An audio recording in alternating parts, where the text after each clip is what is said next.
So welcome back to Crazy Bill's Garage. And I got a problem with my G6. Now, I'm going to show you this problem. It's to do with the alternator and the wire that plugs into it. Actually, the little plug that plugs into the alternator. And I'm going to show you the problem I have. And it's something that could happen to anybody because the plugs sometimes lose contact. And I'm going to show you the fix I'm going to do right now to it, just so that maybe if you need to do this, or if you have to do this to get yourself home and keep your alternator running, then maybe this will work.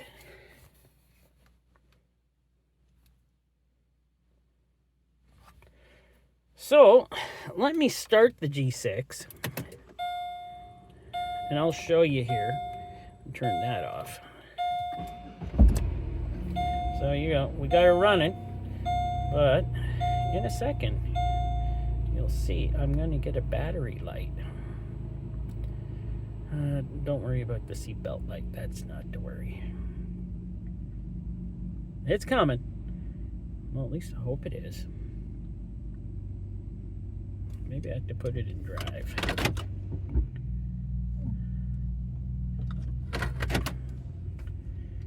It's never taken this long before. There we go. There we go. We got the battery light on. And I do have my little gauge down here showing that we're under 12 volts. So I'm going to show you what's wrong. So there's the plug. Ooh, she's hot. Right.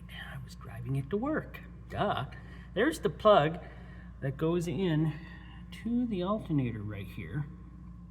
And I had to unplug that because it stopped working. There's something wrong with this plug.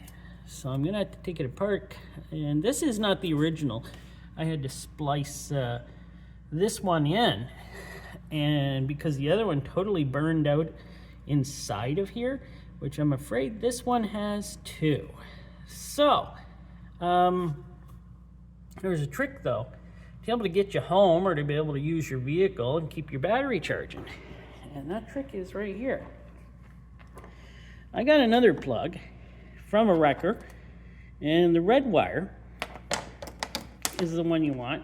And you just string out a small wire with a little clippy on her to be able to... What are you doing, camera? This thing's going nuts. And all you do is you can plug her into the back of your alternator here. Try to get her in here. It's a tight fit. And there we go. We got her clipped in. And you go to the positive side of your... go to the positive side. And there we go. You're at the positive side.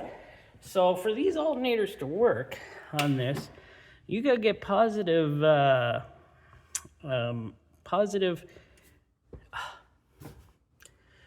you gotta get 12 volt to the alternator. So it can put 12 volts back into the battery. I know, it's a crazy system. General Motors, of course. And that's what you got to do. But now, when I start it up, this will work. And I've been driving around like this for a few days until I can get to a wrecker and pick up a new plug. And the new one I'll get, it has to be the 2-wire, because the green wire here, if you can see the green wire, why are you doing this? The green wire, if you can see the green wire, it goes to the computer to tell the computer that there's actually 12 volts going to the alternator. Now, if there's no 12 volts going to the alternator, it's going to trigger the battery light. But now it will still trigger the battery light in the vehicle because you're not getting that signal, but you'll see that we are getting 12 volts to the battery and everything's okay, just as long as you have this hooked up this way. So we're back in the vehicle again. I'm going to start it up. And there we go. We see that light goes out until the computer tells it to come on. But look at this. We've got 14 volts going right to the battery.